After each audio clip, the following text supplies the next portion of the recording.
And I mean, Adam Sessler, he's gotten a lot more critical of the gaming industry Yeah, more recently.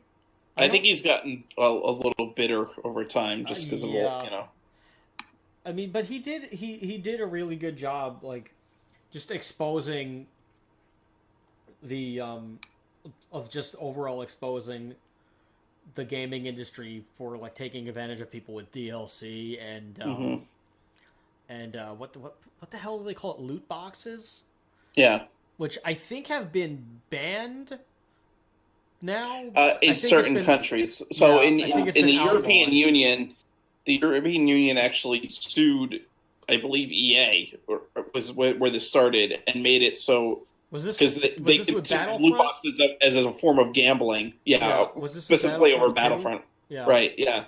And they pretty much like mandated that loot boxes are like illegal, that you can't do it because it's literally a form of gambling because you can pay real money to do it.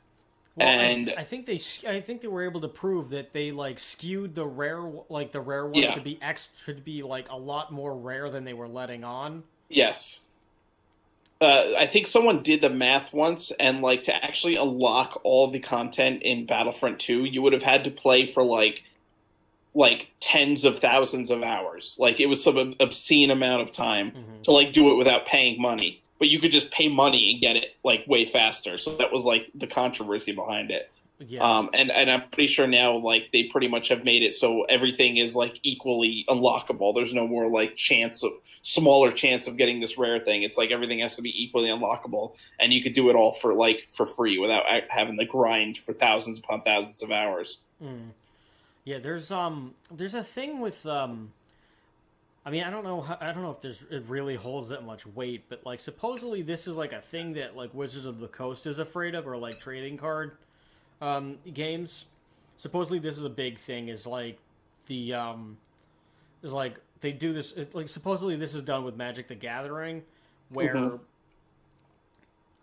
it where like people are supposedly there can be like a class action lawsuit in theory against Wizards of the Coast with reprints and things like Uh-huh. that, and all these like extra rare cards that have gone up in value on the secondary market, which Wizards of the Coast refuses to acknowledge because Yeah. if like if they did, then they would basically be saying, okay, yeah, we intentionally we did this so that other people could profit off of it, and like we can't like they can't admit to it, and but or acknowledge that it exists.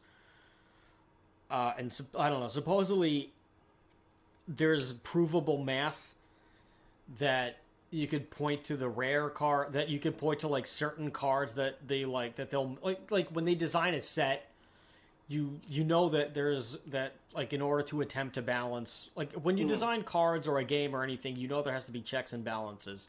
So Right.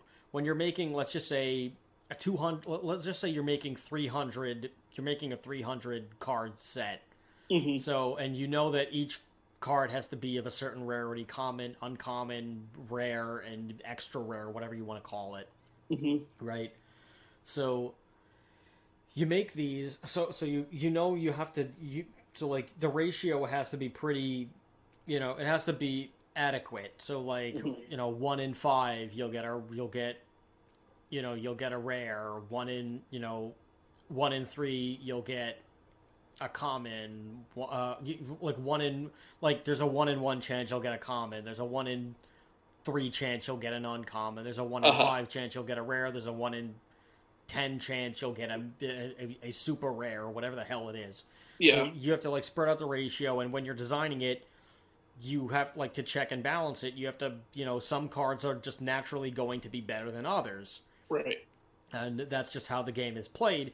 If someone can figure out a way to like break it and like find a way to like to create like some crazy combo with a card that you designed with the intention of being one of the lower power cards, and like Yeah. they saw a loophole in something else that you did that ends up making the card way better than it should be, that's Yeah. good for them. Uh-huh.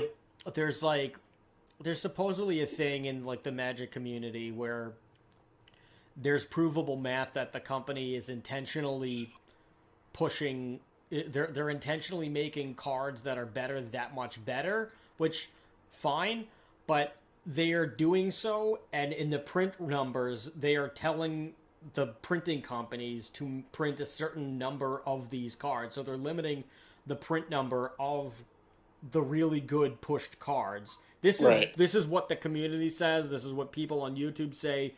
I have no idea if this is true. I'm just saying that this is allegedly what they're saying as far as YouTube videos go, and like Discord servers and all this other stuff. This is just a rumor thing.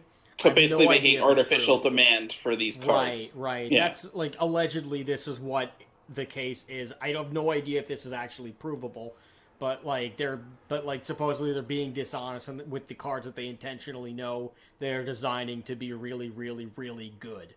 I mean, this kind of stuff happens a lot. It can happen. Could it happen? Probably, but I don't know if it's true in this regard. But if they did do it, if people did sue and they did do a big class action lawsuit and they presented it to the gaming commissions, then it would basically shut down the company or something like that.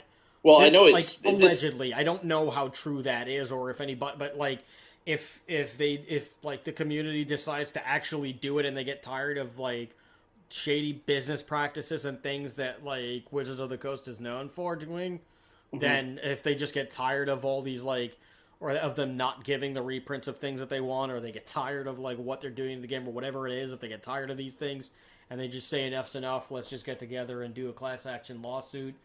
We can prove that this is, well, that's the thing, is proving it's happening. Yeah, if they can actually prove it and take it to the gaming commission. Unless you get a whistleblower on the inside, it's probably going to be really hard to do. Right, and then supposedly it'll kill the company, but I have no idea. People have just been saying this for years. They haven't done anything about it, so that leads me to believe that it might just be a theory and speculation. I have no idea because nobody's done anything.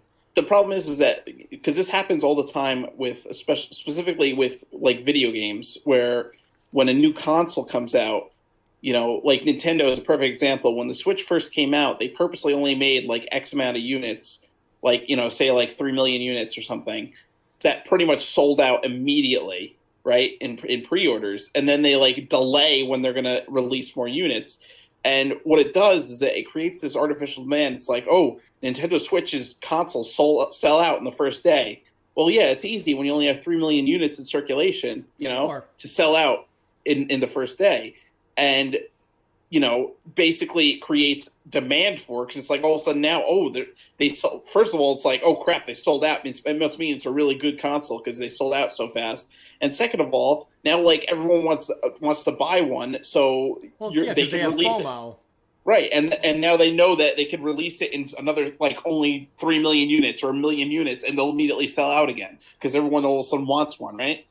Mm-hmm. And there's no way you can actually prove that, because Nintendo will just say, "Oh, well, production problems. We didn't anticipate." That's what their excuse is. We didn't anticipate this much demand for it, which is that's a bold-faced lie, but okay. Yeah, because they have a team of accountants that's gonna friggin' fact check every little possible figure and see how much they could possibly sell, and and do market research to see what the demand is before they even release it. It's of course, and they have God knows how many warehouses of of stuff ready to be launched. Yes, yeah, so absolutely. It's the warehouse might have 40 million units, but the initial run, they're okay, we're only going to ship out 3.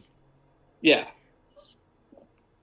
So it's it's one of those things where it's probably happening with Magic the Gathering, but it's impossible to prove because they'll just say that. They'll just say, "Oh, well, we ran into production problems," or we weren't anticipating the demand.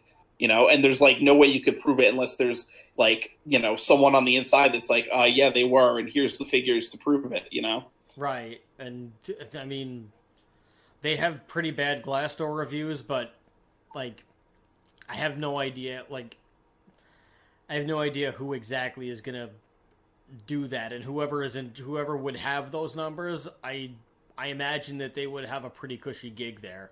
Yeah. You'd probably have to be in the finance department, or at least in And I'm sure they have NDAs and like that's the thing. Everyone that worked for the company has to sign an NDA, so it's like of course, of course. you come out and say anything, and they're like, "Oh, well, you just broke your NDA, so we're going to sue you now for $3 million or something." Yeah, You you know? can't. There's no friggin' way that that there's no way that you want to risk it. Yeah. So who the hell knows?